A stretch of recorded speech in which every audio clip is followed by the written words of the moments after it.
आम खबर है शेखुपुरा से, जहां गुजरांवाला रोड पर दो ग्रुपों में तसादम हुआ है। लड़ाई के दौरान फायरिंग से दो अफराद शदीद जख्मियों को अस्पताल मुंतकिल कर दिया गया है। आम खबर दे रहे हैं आपको, शेखुपुरा से खबर है, जहां गुजरांवाला रोड पर दो ग्रुपों में तसादम हुआ है।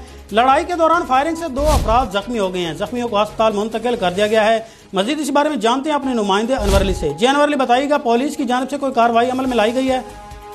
जी बिल्कुल, शेखुपुरा डेरा लुधियाना नजद दीदा मोड़ गुजरांवाला रोड पर दो ग्रुपों में लड़ाई झगड़े के दौरान फायरिंग से दो अफराद जख्मी हो गए।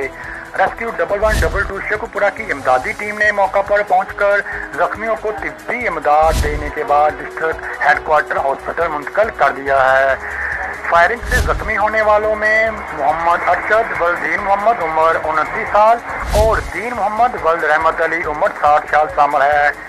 इब्तदाई इतला के मुताबिक डेरा लुधियाना में पैसों के लेन देन के तनाजे में दो ग्रुपों में लड़ाई झगड़े के दौरान फायरिंग से एक ही ग्रुप के दो अफराद गोली लगने से जख्मी हो गए, जिनको रेस्क्यू एहलकारों ने फौरन हॉस्पिटल मुंतकिल कर दिया है। जी शुक्रिया अनवर अली।